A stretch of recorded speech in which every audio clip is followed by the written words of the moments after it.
नमस्कार दर्शक बंधु आपण मानक स्वागत जनाऊँ आज एक नुआ भिडियो तो आज भिडियो आमर टॉपिक हूँ ई श्रम कार्ड जदि आपण पाखे ई श्रम कार्ड अच्छी आपण व्यवहार करछंती किंबा जदि आपण ई श्रम कार्ड बनैबा चाहूँगी तेज आपण भिडियोटी ई श्रम कार्ड रे आग को कौन कौन बेनिफिट मिलिबो एवं वर्तमान सरकार द्वारा कौन कौन बेनिफिट मिलुची एवं यही योजनाटी सरकार तरफ कहीं प्रणयन कर सबकि डिटेल्स आम जाना बेसी टाइम मुझे नेबिनी तेणु चलतु भिडियोटी आरंभ करवा ता पूर्व जब चैनल को सब्सक्राइब करना भिडियो को गोटे लाइक कर चैनल को सब्सक्राइब करने को जमा भी भूलें। दर्शक बंधु सर्वप्रथम देखूँ जे ई श्रम कार्ड हूँ केंद्र सरकार पक्षर गोटे योजना कार्यकारी जो कि गरीब श्रमिक परिवार लोक मानू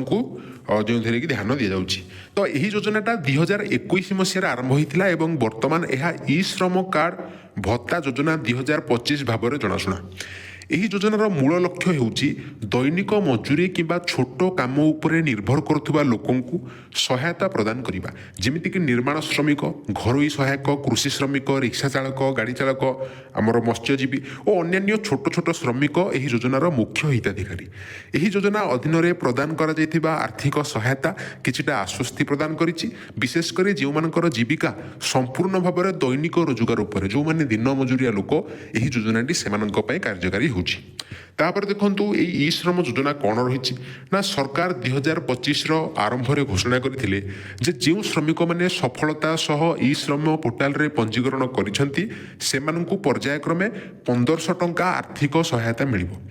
राशि को प्रत्यक्ष लाभ स्थानांतर आम जोटा को डीबीटी कहूचे डायरेक्ट बेनिफिट ट्रांसफर माध्यम आपण बैंक अकाउंट को स्थानांतर कर दिया श्रमिक मैंने यही टंका को सेमानक परिवार आवश्यकता और पिलामानकर शिक्षा किंबा स्वास्थ्य आपण मैंने प्रयोजन करेंगे। यही राशि अनेक राज्य में पहुँचवा आरंभ हो जाइए एवं अन्य राज्य में देय प्रक्रिया जारी रही जो मैंने एपर्यंत टंका पाई नाहंती से माने सहजरे सेमानकर रेजिस्ट्रेशन प्रक्रिया बा पंजीकरण स्थिति एवं देय स्थिति ऑनलाइन रे जांच करि परिबे। सरकार एथिपई एक वेबसाइट और मोबाइल एप्लिकेशन मध्य प्रदान करछंती। तो जदि आपण पाखे ई श्रम कार्ड अच्छी किंबा ई श्रम योजना अंतर्गत आपड़ टंका पाई निहाती पक्षे कमेंट सेक्शन रे मेंशन करदेवे। वर्तमान देखु आम जाना जे ई श्रम कार्ड कौन कौन सब लाभ रही कौन कौन सब बेनिफिट रही देखु ई श्रम कार्ड श्रमिक मानू केवल आर्थिक सहायता नुहे बर अन्य अनेक सुविधा प्रदान करे जमीक 60 वर्ष बयस पर ए मासकू आपन को 3000 टंका पेंशन मिल तापर देखु दुर्घटना मृत्यु 2 लाख बीमा कवरेज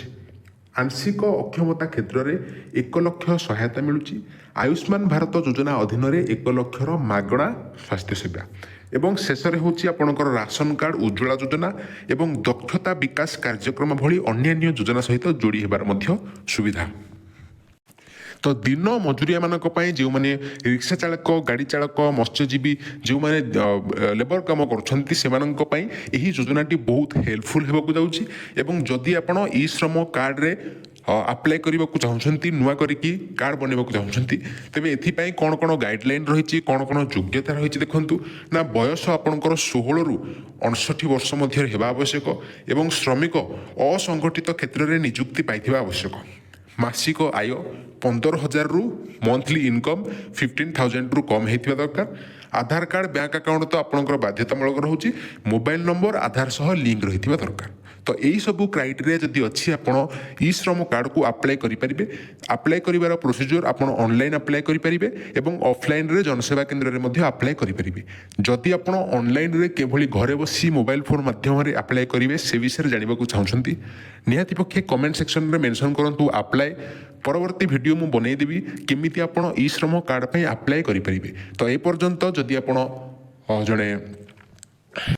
ई श्रम कार्ड पाइबापी योग्य हिताधिकारी अच्छा ए पर्यंत रेजिस्ट्रेशन करना